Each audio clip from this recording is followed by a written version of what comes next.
Hello ಮಕ್ಕಳೇ, ಹೆಂಗಿದ್ದೀರಾ? Seventh English ಇವತ್ತಿನ session ನಾವು ಏನ್ ನೋಡ್ತಿದೀವಿ ಅಂದ್ರೆ parts of speech. Before that will start the video with small motivational quote. The best preparation for tomorrow is doing your best today. ನಾಳೆ ನಾನು ಒಂದು ಚೆನ್ನಾಗಿ ಮಾಡ್ಬೇಕು ಅನ್ನೋ ಅನ್ಕೊಂಡಿದ್ರೆ ಇವತ್ತು ನಾನು ಒಂದು ಭರವಸೆ ಇಟ್ಕೊಂಡಿದ್ರೆ ಆ ಥಾಟ್ಗೆ ನಾನು ಒಳ್ಳೇದಾಗಿರೋ ಕೆಲಸ ಅದ್ರಲ್ಲಿ ನನ್ನಲ್ಲಿರೋ ಬೆಸ್ಟ್ ನಾನು ಕೊಡ್ಬೇಕು ಅಲ್ವಾ? It is only by giving your best you can prepare for your tomorrow. So give your best. It will definitely lead to your success. So 8 parts of speech. ಇದನ್ನ ಇನ್ ಡೆಪ್ತ್ ಆಗಿ ನಾವು ಕಲಿಯೋಕ್ ಮುಂಚೆ ನೀವೆಲ್ಲರೂ ಗಾಡಿ, ಒಂದು ಕಾರ್ ಆಗಿರ್ಬೋದು, motor bike ಆಗಿರ್ಬೋದು, cycle ಆಗಿರ್ಬೋದು, ಇದನ್ನೆಲ್ಲ ನೋಡಿರ್ತೀರಾ ಅಲ್ವಾ? ಒಂದೊಂದು ಕಾಂಪೋನೆಂಟು ಒಂದೊಂದು ಫಂಕ್ಷನ್ ಮಾಡತ್ತಲ್ವಾ? ಇವಾಗ ಕಾರ್ ಅಂತ ತಗೊಂಡ್ರೆ ಅದ್ರಲ್ಲಿ ಏನೆಲ್ಲ ನೀವು ನೋಡಿರ್ತೀರಾ? you would have seen lot of components in it, right? ಇದನ್ನ ಯಾಕೆ ನಾವು ನೋಡ್ತಿದೀವಿ ಮ್ಯಾಮ್? ಪಾರ್ಟ್ಸ್ ಆಫ್ ಸ್ಪೀಚ್ ಅಂತ ಹೇಳಿದ್ರಿ, ಮತ್ತೆ ಯಾಕೆ ಕಾರಿನ ಕಾಂಪೋನೆಂಟ್ಸ್ ಬಗ್ಗೆ ಹೇಳ್ತಿದ್ದೀರಾ? ಖಂಡಿತ ನಾನು ಹೇಳ್ತೀನಿ.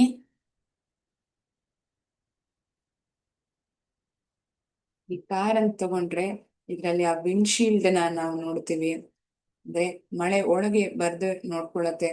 ಈ ಸನ್ ರೂಫ್ ಕಾರೆಲ್ಲ ಕೆಲವು ಕಾರಲ್ಲಿ ಇರತ್ತೆ. ಮಕ್ಳೆಲ್ಲ ಹಾಯಾಗಿ ಎಂಜಾಯ್ ಮಾಡ್ಕೊಂಡ್ ಬರ್ಬೇಕು ಅಂತಂದ್ರೆ they'll remove this, they'll open this portion and they'll enjoy the atmosphere. ಮಳೆ ನೀರು ಒಳಗಡೆ ಬರ್ದು ಇರೋಕ್ಕೂ ಅದು ನಿಮ್ಮನ್ನ ಕಾಪಾಡತ್ತೆ. ಕಾರ್ ಹುಡ್, ಆ ಗಾಡಿಯಲ್ಲಿ ಏನಾದ್ರೂ ತೊಂದರೆ ಇದೆಯಾ ಅಂತ ನೋಡೋದಿಕ್ಕೆ ಈ ಕಾರ್ ಹುಡ್ ನ ತೆಗ್ದು ನೋಡಿದ್ರೆ ನಮ್ಗೆ ಗೊತ್ತಾಗತ್ತೆ.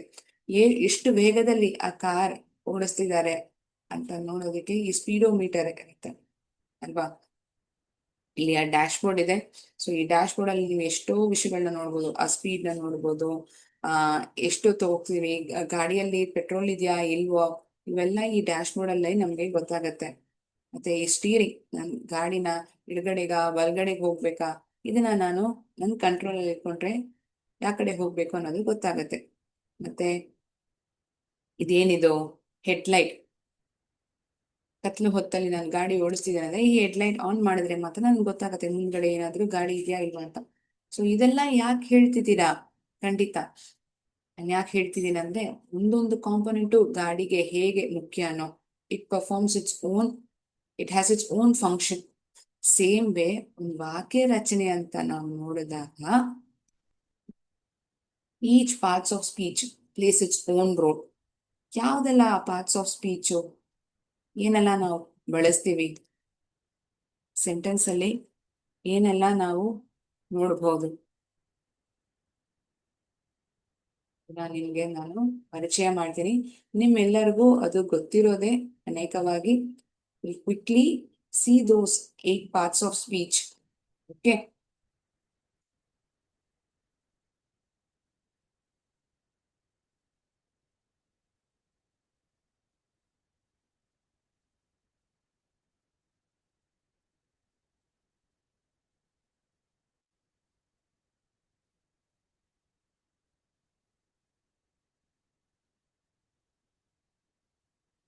ಹೇಗೆ ಒಂದೊಂದು ಕಾಂಪೊನೆಂಟ್ ನಮ್ಮ ದೇಹದಲ್ಲಿರೋ ಒಂದೊಂದು ಪಾರ್ಟ್ಸ್ ಆಫ್ ಬಾಡಿ ಅದರದ್ದು ಫಂಕ್ಷನಾಲಿಟಿ ಇದೆಯೋ, ಕಾರಿಗೆ ಹೇಗೆ ಒಂದೊಂದು ಕಾಂಪೊನೆಂಟು ಅದನ್ನ ಫಂಕ್ಷನಾಲಿಟಿ ಇದೆಯೋ, ಅದೇ ತರಾನೇ ಸೆಂಟೆನ್ಸ್ ಅಂತ ಹೇಳಿದ್ರೆ ಒಂದೊಂದು ಕಾಂಪೊನೆಂಟು, ಅದು ನಾಮಪದವಾಗಿರ್ಬೋದು, ಇರ್ಬೋದು, ಅದದು ಇದ್ರೆ ಮಾತ್ರ ಆ ಸೆಂಟೆನ್ಸ್ ಪೂರ್ತಿಯಾಗಿರೋ ಇನ್ಫಾರ್ಮೇಶನ್, ಪೂರ್ತಿಯಾಗಿರೋ ವಾಕ್ಯವಾಗಿ ಅದಾಗತ್ತೆ.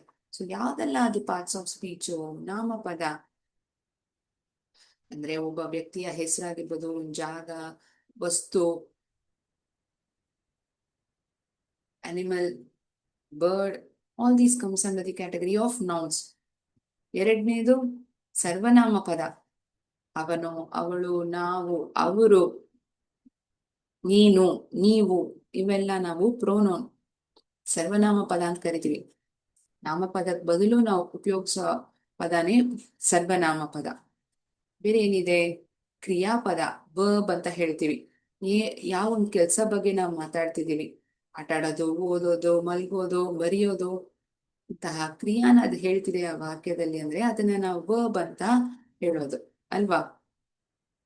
ಆ ಕೆಲಸವಾದದ್ದು ಹೇಗ್ ನಡೀತಿದೆ, ಆ ಕೆಲಸ ಬಗ್ಗೆ ಇನ್ನೂ ಹೆಚ್ಚಾಗಿರೋ ನಮ್ಗೆ ಇನ್ಫಾರ್ಮೇಶನ್ ಕೊಡ್ತಿದೆ ಅಂದ್ರೆ ಅದನ್ನ ನಾವು ಅಡ್ವರ್ಬ್ ಅಂತ ಹೇಳ್ತೀವಿ. ಹೇಗೆ, ಹೆಂಗೆ, ಯಾವಾಗ, ಎಲ್ಲಿ ಇಂತಹ ಪ್ರಶ್ನೆಗಳಿಗೆ ಅವ್ರು ಉತ್ತರಿಸ್ತಿದೆ ಅಂದ್ರೆ ಅದನ್ನ ನಾವು ಅಡ್ವರ್ಬ್. ಎಷ್ಟು ಸಮಯ, ಎಷ್ಟು ಸತಿ ಅದು ನಡೀತಿದೆ, how often it happens. So ಇದನ್ನೆಲ್ಲ ನಾವು ಅಡ್ವರ್ಬ್ ಅಂತ ಕರಿತೀವಿ. So it is also part of speech. Adjectives, ಅದು ಒಂದು ಕಪ್ಪು ಕಲರ್ ಅಲ್ಲಿ ಇರೋ, ಕಪ್ಪು ಬಣ್ಣದಲ್ಲಿ ಇರೋ ಒಂದು ಬೆಕ್ಕು. ಎಂತಹ ಬಣ್ಣದಲ್ಲಿದೆ? ಒಂದು ಕಪ್ಪು ಬಣ್ಣದಲ್ಲಿರೋ ಬೆಕ್ಕು. It is a black cat. It is a cat ಅಂತ ನಾನು ಹೇಳ್ಬೋದು. ಹೇಗಿದೆ ಆ ಬೆಕ್ಕು?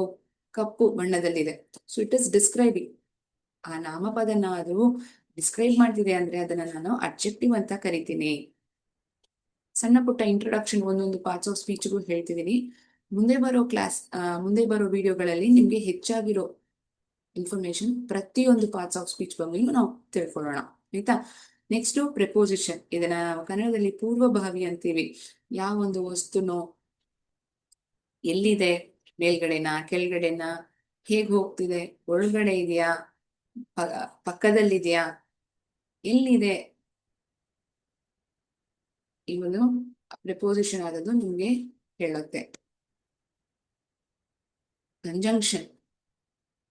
Conjunction links words, phrases and class. ಮತ್ತೆ, ಇಲ್ದೆ, ಅದು ಅಲ್ಲ ಇದೂ ಅಲ್ಲ, ಎಯ್ದರ್ ಆರ್, ನೈದರ್ ನಾರ್, ಇಂತಹ ಪದಗಳನ್ನ ನಾವು ಕಂಜಂಕ್ಷನ್ ಅಂತೀವಿ. ಎರಡು ವಾಕ್ಯಗಳನ್ನ ಒಂದು ಸೇರಿಸೋದಿಕ್ಕೆ ಇದು ಮಧ್ಯದಲ್ಲಿ ನಾವು ಉಪಯೋಗಿಸೋದು. It gives a complete meaning by joining two sentences. Interjection, it expresses emotion. ಆ ವಾಕ್ಯದಲ್ಲಿ ವ್ಯಕ್ತಿ ಹೇಳುವ ಆ ಇಮೋಷನ್ ಎಕ್ಸ್ಪ್ರೆಸ್ ಮಾಡೋದಿಕ್ಕೆ ಇಂಟರ್ಜೆಕ್ಷನ್ ನ ಬಳಸ್ತೀವಿ. ವಾವ್, ಹುರ್ರೇ, ಅಲಾಸ್, ಇಂತಹ ಪದಗಳನ್ನ ನಾವು ಇಂಟರ್ಜೆಕ್ಷನ್, ಪ್ರಕ್ಷೇಪಣವು ಅಂತ ನಾವು ಕನ್ನಡದಲ್ಲಿ ಹೇಳ್ತೀವಿ. ಇಂಟರ್ಜೆಕ್ಷನ್ಗೆ. ಕಂಜಂಕ್ಷನ್ಗೆ ನಾವೇನಂತೀವಿ? ಸಂಯೋಗ ಅಂತ ಹೇಳೋದು. ಓಕೆನಾ? ಸೊ ನಿಮಗೆ ಕ್ವಿಕ್ ಆಗಿ 8 ಪಾರ್ಟ್ಸ್ ಆಫ್ ಸ್ಪೀಚ್ ನ ಇಂಟ್ರೊಡ್ಯೂಸ್ ಮಾಡಿದೀನಿ. ಮುಂದೆ ಬರೋ ವಿಡಿಯೋಗಳಲ್ಲಿ ಒಂದೊಂದು ಪಾರ್ಟ್ಸ್ ಆಫ್ ಸ್ಪೀಚ್ ನು ಇನ್ ಡೆಪ್ತ್ ಆಗಿ ನಾವು ಕಲಿಯೋಣ. ಥ್ಯಾಂಕ್ ಯು ಮಕ್ಕಳೇ. ಜೈ ಹಿಂದ್, ಜೈ ಭಾರತ್.